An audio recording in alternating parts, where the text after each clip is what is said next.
ഉപ്പ് തിന്നവൻ വെള്ളം കുടിക്കും, തീയില്ലാതെ പുകയുണ്ടാവില്ല തുടങ്ങിയ പല പഴഞ്ചൊല്ലുകളുടെയും അർത്ഥം മലയാളികൾക്ക് ശരിയായ രീതിയിൽ മനസ്സിലാക്കി കൊടുക്കുന്ന ഒരു കാലഘട്ടത്തിലൂടെയാണ് നമ്മുടെ സ്വന്തം മലയാള സിനിമ കടന്നുപോകുന്നത്. സിദ്ദിഖ് എന്ന നടനാകട്ടെ, ആരോപണങ്ങൾ ഉന്നയിക്കപ്പെട്ട ഓരോ നടന്മാരുമാകട്ടെ, ഇവരുടെയൊക്കെ അമിത ആത്മവിശ്വാസം തങ്ങൾക്കെതിരെയുള്ള ആരോപണങ്ങളൊന്നും തന്നെ ആരും വിശ്വസിക്കില്ല എന്നതാണ്. അതാണ് ടോക്സിന്റെ ഒരു പ്രാഥമികമായ നിഗമനം. പലപ്പോഴും സമൂഹം ഇങ്ങനെയുള്ള ആരോപണങ്ങളെ കാണുന്ന കാഴ്ചപ്പാടുകൾക്കാണ് ഏറ്റവും പ്രധാന പ്രശ്നമെന്ന് ടോക്സ് വിശ്വസിക്കുന്നു. ഒരു സ്ത്രീ കാര്യങ്ങൾ നേടുന്നതിന് വേണ്ടി എല്ലാ വിട്ടുവീഴ്ചകളും ചെയ്തിട്ട് കാര്യം സാധിക്കാതെ വരുമ്പോൾ നടത്തുന്ന ബാലിശമായ ആരോപണങ്ങളാണ് പലപ്പോഴും സമൂഹം ഇങ്ങനെയുള്ള ആരോപണങ്ങളെ കാണുന്നത്.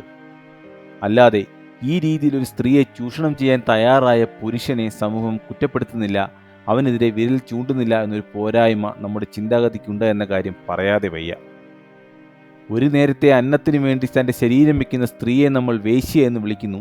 നിർഭാഗ്യവശാൽ ഈ വേശ്യയുടെ അടുത്തു പോകുന്ന കാമവെറിയനായ പുരുഷന് പ്രത്യേക പേരുകളൊന്നുമില്ല എന്ന ഭാഷയുടെ പ്രശ്നം കൂടി നമ്മുടെ സമൂഹത്തിൽ അടിച്ചേൽപ്പിക്കപ്പെട്ടിട്ടുണ്ടോ എന്ന സംശയമുണ്ട്.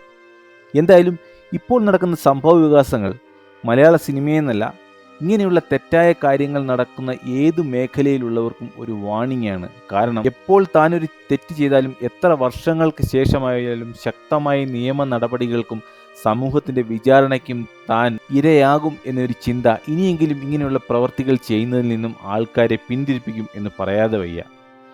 അവസരത്തിന് വേണ്ടി എന്തും ചെയ്യാൻ തയ്യാറാകുന്ന സ്ത്രീകളിലും ഈ കാര്യത്തിൽ ഒന്ന് പുനർവിചിന്തനം ചെയ്യണം എന്ന് തന്നെയാണ് ടോക്സിന്റെ അഭിപ്രായം. ഇഷ്ടപ്പെട്ട മേഖലയാണ്, സ്വപ്നമാണ് എന്നതുകൊണ്ട് എന്ത് തരത്തിലുള്ള വിട്ടുവീഴ്ചയ്ക്കും തയ്യാറാവുക എന്നത് ശരിക്കും സാംസ്കാരിക സമ്പന്നമായ ഒരു സമൂഹത്തിന് ചേർന്നതല്ല, അത് പുരുഷനായാലും സ്ത്രീയായാലും.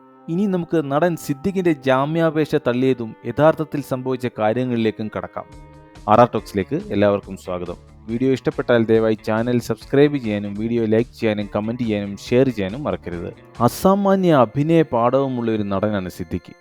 അദ്ദേഹം നിറഞ്ഞാടിയിട്ടുള്ള വേഷങ്ങളൊക്കെ തന്നെ മലയാളികളുടെ മനസ്സിൽ നിന്നും ചിരപ്രതിഷ്ഠ നേടിയിട്ടുള്ളതുമാണ്. അദ്ദേഹത്തിൻ്റെ വ്യക്തിപരമായ ഇൻ്റർവ്യൂകൾ അല്ലെങ്കിൽ അഭിമുഖങ്ങളൊക്കെ കണ്ടു കഴിഞ്ഞാൽ ഈ ഒരു വ്യക്തിയോട് ഓരോ മലയാളിക്കും വല്ലാത്തൊരു ആരാധന തോന്നും, വിശ്വാസം തോന്നും. തന്നെയുമല്ല, സിദ്ദിഖ് എന്ന വ്യക്തിക്ക് നല്ല രീതിയിൽ രാഷ്ട്രീയ പോലീസ് ബന്ധങ്ങളുമുണ്ട്. ഇതെല്ലാം കൂടെ കൂട്ടിയിണക്കി സിദ്ദിഖിന് വല്ലാത്തൊരു ആത്മവിശ്വാസമായിരുന്നു. ഇതൊരു കളവായ ആരോപണമാണ്, ഇതാരും വിശ്വസിക്കില്ല, ഇതിന് തെളിവില്ല എന്നൊക്കെ പറഞ്ഞ് ഈ ഒരു അമിത ആത്മവിശ്വാസമാണ് സിദ്ദിഖിനെ പെടുത്തിയിരിക്കുന്നത്. എന്നാൽ സിദ്ദിഖിന്റെ അമിത ആത്മവിശ്വാസം എങ്ങനെയാണ് സിദ്ദിഖിന് വിനയായത്? അതിനെക്കുറിച്ച് പറയുന്നതിന് മുമ്പ് സിദ്ദിഖിന്റെ ജാമ്യാപേക്ഷ തള്ളിക്കൊണ്ട് ഹൈക്കോടതി നടത്തിയ ചില പരാമർശങ്ങളുണ്ട്. അതൊന്ന് മനസ്സിലാക്കിയിരിക്കുന്നത് എപ്പോഴും നല്ലതാണ്. ഹേമ കമ്മിറ്റി റിപ്പോർട്ടിനെ തുടർന്ന് ഇനി ആരൊക്കെ കേസിൽ പ്രതിയാകുമെന്ന് കാത്തിരിക്കുന്നവർക്കും ഇതൊരു വലിയ തിരിച്ചടി തന്നെയാണ്.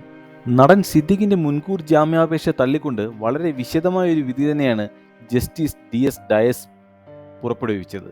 അതിജീവിതയുടെ പരാതി അങ്ങേയറ്റം ഗൗരവവും ഗുരുത്വവുമുള്ളതാണെന്ന് കോടതി വ്യക്തമാക്കി. പരാതിക്കാരിയെ വ്യക്തിഹത്യ ചെയ്യുന്ന വിധത്തിലാണ് സിദ്ദിഖിന്റെ അഭിഭാഷകൻ വാദിച്ചത് എന്ന് കോടതി പറഞ്ഞു. 14 പേർക്കെതിരെ പരാതിക്കാരി ആരോപണം ഉന്നയിച്ചിരുന്നു എന്നതുകൊണ്ട് പരാതിക്ക് വിശ്വാസ്യതയില്ല എന്ന വാദം ശരിയല്ല. ഇത് അനാവശ്യമായ പരാമർശമാണെന്നാണ് കോടതി പറഞ്ഞത്. ലൈംഗികമായി ആക്രമിക്കപ്പെടുന്ന ഒരു സ്ത്രീക്കുണ്ടാകുന്ന അനുഭവം അവരുടെ സ്വഭാവത്തെയല്ല, മറിച്ച് അവർ നേരിടുന്ന ദുരിതത്തെയാണ് പ്രതിനിധീകരിക്കുന്നത്. ഒരു സ്ത്രീയെ മോശക്കാരിയായി ചിത്രീകരിക്കാൻ ശ്രമിക്കുന്നത് ഒരു പക്ഷേ അവരെ നിശബ്ദയാക്കാൻ വേണ്ടിയായിരിക്കും. എന്നാൽ അത് നിയമത്തിനെതിരാണ്. പരാതിക്കാരിയുടെ സ്വഭാവമല്ല, പരാതിയുടെ ഗൗരവമാണ് കോടതി കണക്കാക്കേണ്ടതെന്നും കോടതി പറഞ്ഞു. മുൻകൂർ ജാമ്യം നൽകുന്നതിന് മുൻപ് പരാതിയുടെ സ്വഭാവവും ആരോപണ വിധേയനായ ആൾക്ക് അതിലുള്ള പങ്കും വിശദമായി പരിശോധിക്കുകയും വിലയിരുത്തുകയും വേണമെന്ന് സുപ്രീം കോടതിയുടെ വിധികളുണ്ട്. ആ നിർദ്ദേശങ്ങൾ ഈ കോടതി പരിഗണിച്ചിട്ടുണ്ട് എന്നും കോടതി പറഞ്ഞു. സിദ്ദിഖിന്റെ അഭിഭാഷകൻ ഉയർത്തിയ വാദങ്ങൾ ഒന്നൊന്നായി കോടതി തള്ളിക്കളയുന്നതാണ് കണ്ടത്. പരാതി നൽകാൻ വൈകിയത് കൊണ്ട് പരാതിയിൽ കഴമ്പില്ല എന്ന വാദം ശരിയല്ല, അല്ലെങ്കിൽ അത് അംഗീകരിക്കാൻ സാധിക്കുകയില്ല എന്ന് വിവിധ സുപ്രീം കോടതി വിധിന്യായങ്ങളടക്കം ഉദ്ധരിച്ചുകൊണ്ട് തന്നെ കോടതി പറഞ്ഞു.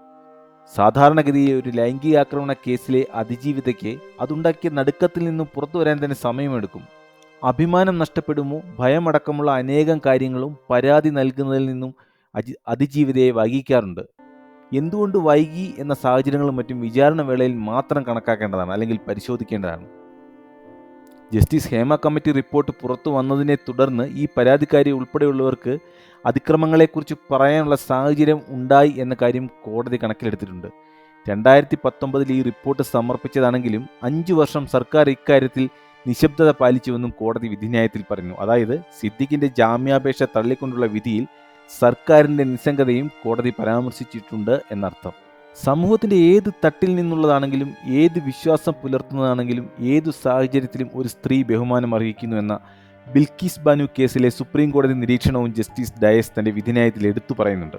കോടതിക്ക് മുമ്പാകെയുള്ള വാദങ്ങളും സമർപ്പിക്കപ്പെട്ട തെളിവുകളും രേഖകളും പരിശോധിച്ചതിൽ നിന്ന് സിദ്ദിഖി കുറ്റകൃത്യത്തിൽ പങ്കെടുത്തിട്ടുണ്ട് എന്നതിന് പ്രഥമ ദൃഷ്ട്യാ തെളിവുണ്ടെന്നാണ് കോടതിയുടെ കണ്ടെത്തൽ. എന്നാൽ നടൻ സിദ്ദിഖാകട്ടെ കഴിഞ്ഞ കുറച്ച് ദിവസങ്ങൾക്ക് മുമ്പ് തിടുക്കപ്പെട്ട് തൻ്റെ പുസ്തക പ്രകാശനമൊക്കെ നടത്തിയതിൽ നിന്നും സിദ്ദിഖിന് തന്നെ കാര്യങ്ങൾ പന്തിയല്ല എന്നതിനെക്കുറിച്ച് വ്യക്തമായ ധാരണയുണ്ട്, അല്ലെങ്കിൽ അറിവ് ലഭിച്ചു എന്ന് തന്നെയാണ് മനസ്സിലാക്കേണ്ടത്.